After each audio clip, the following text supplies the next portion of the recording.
அனைவருக்கும் வணக்கம். இன்றைக்கி நம்ம சேனலில் ஒரு டேஸ்டியான ஸ்வீட்டான பால் கேக் ரெசிபி எப்படி செய்யலான்னு பார்க்கலாம் வாங்க. அதுக்கு முன்னாடி நம்முடைய சேனலை மறக்காமல் சப்ஸ்கிரைப் பண்ணிக்கோங்க. இப்போ இந்த பால் கேக் செய்கிறதுக்கு 1/4 கப் அளவுக்கு நல்ல கெட்டியான தயிராக எடுத்துக்கோங்க. நீங்கள் தயிருக்கு பதிலாக ஒரு முட்டை கூட சேர்த்துக்கலாம். இப்போ 1 டேபிள் ஸ்பூன் அளவுக்கு நெய் சேர்த்துக்கலாம். இதை ஒரு கரண்டி இல்லாட்டி இந்த மாதிரி ஒரு விஸ்க் வச்சு நல்லா இதை கலந்து விட்டு எடுத்துக்கோங்க. இது நல்லா கலந்து விட்டதுமே இதில் 2 டேபிள் ஸ்பூன் அளவுக்கு மில்க் பவுடர் சேர்த்துக்கலாம். இப்போ இதையும் நல்லா மிக்ஸ் ஆகிற மாதிரி நல்லா கலந்து விட்டு எடுத்துக்கோங்க.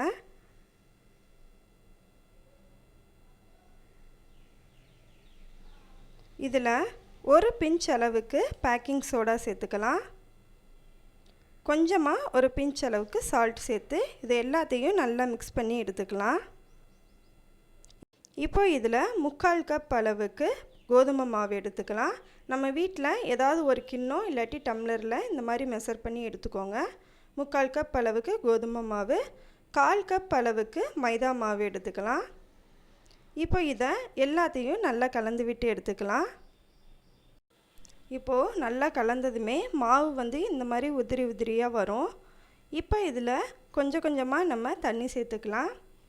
நம்ம குலோப் ஜாமுனுக்கெலாம் மாவு பிணைவோம் பார்த்திங்களா, நல்லா சாஃப்டாக அது மாதிரி இதை நல்லா பிணைஞ்சி எடுத்துக்கோங்க. கொஞ்சம் கொஞ்சமாக தண்ணி சேர்த்துட்டு பிணைஞ்சி எடுத்துக்கோங்க.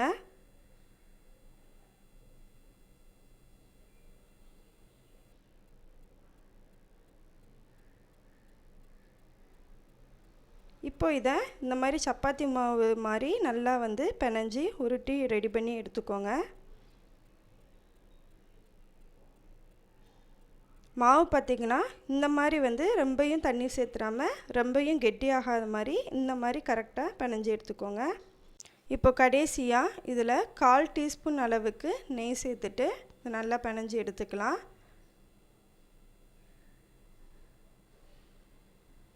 மாவு பார்த்திங்கன்னா இந்த மாதிரி நம்மளுக்கு நல்லா சாஃப்டாக ரெடியாகி வந்திருக்கும். இப்போ இதை ஒரு மூடி போட்டு ஒரு 5 மினிட்ஸ் மூடி எடுத்துக்கோங்க. இப்போ நம்ம சுகர் சிரப் ரெடி பண்ணி எடுத்துக்கலாம். ஒரு கடாயில் 1 கப் அளவுக்கு சுகர் எடுத்துக்கோங்க. அதே கப்பில் 2 கப் அளவுக்கு நம்ம தண்ணி சேர்த்துக்கலாம். இப்போது ஒரு கரண்டி எடுத்துகிட்டு இந்த மாதிரி சுகர் நல்லா கரைகிற வரையும் இந்த மாதிரி கிளறி விட்டுட்டே இருங்க. ஒரு 5லேருந்து 7 நிமிஷம் மட்டும் ஸ்டவ்வில் இருந்தால் நம்மளுக்கு போதும். இப்போ நான் கலருக்காக கொஞ்சமாக இதில் குங்குமப்பூ சேர்த்துருக்கேன். இது ஆப்ஷனல் தான், இருந்தால் சேர்த்துக்கோங்க. இப்போ இதில் 4 ஏலக்காயை இந்த மாதிரி தட்டி எடுத்துக்கலாம். இப்போது சுகர் சிரப் நம்மளுக்கு ரெடியாகி வந்துருச்சு. ஸ்டவ்வை ஆஃப் பண்ணிவிட்டு இதை நம்ம ஆற வச்சு எடுத்துக்கலாம். இப்போ நம்ம ரெடி பண்ணி வச்சுருந்த மாவை இந்த மாதிரி ஒரு பூரி கட்டையில் நல்லா எண்ணெய் தடவிட்டு இந்த மாதிரி ரெடி பண்ணி எடுத்துக்கோங்க. மாவை நல்லா இந்த மாதிரி தேய்ச்சி எடுத்துட்டு நம்மளுக்கு பிடிச்ச ஷேப்பில் நம்ம கட் பண்ணி எடுத்துக்கலாம். இப்போ இதில் ஒரு கத்தியில் நல்லா எண்ணெய் தடவிட்டு இந்த மாதிரி கட் பண்ணி எடுத்துக்கோங்க. நம்மளுக்கு எந்த ஷேப் பிடிக்குதோ அந்த மாதிரி நம்ம கட் பண்ணி எடுத்துக்கலாம். இந்த ஸ்வீட் ரெசிபி பார்த்திங்கன்னா ரொம்பவே டேஸ்டியாக இருக்கும். வீட்டில் செஞ்சு பார்த்துட்டு நம்ம கமெண்ட் செக்ஷனில் எப்படி இருக்குன்றதை சொல்லுங்கள். நம்ம தயிர் சேர்க்காமல் முட்டை கூட இதில் சேர்த்து பண்ணிக்கலாம். ஒரே ஒரு முட்டை எடுத்து இதில் சேர்த்து கூட பண்ணிக்கலாம் தயிருக்கு பதிலாக. இப்போது இதை இந்த மாதிரி நல்லா கட் பண்ணி எடுத்துக்கோங்க. நம்ம கத்தியில் கொஞ்சம் எண்ணெய் தடவிட்டு கட் பண்ணால் தான் நம்மளுக்கு மாவு ஒட்டாமல் நல்லா நீட்டாக நம்மளுக்கு ரெடியாகி வரும். இப்போ பாருங்கள், இந்த மாதிரி நல்லா கட் பண்ணி எடுத்துக்கோங்க. இப்போ ஒரே மாதிரி ஷேப்பில் எல்லாம் ரெடியாகி வந்துருச்சு. இப்போ கடாயில் எண்ணெய் சூடேறினதுமே இதை நம்ம பொரித்து எடுத்துக்கலாம். ஸ்டவ் மீடியம் ஃப்ளேம்லேயே வச்சுட்டு இது நல்லா பொன்னிறம் ஆகுற வரையும் இதை நல்லா பொரித்து எடுத்துக்கோங்க.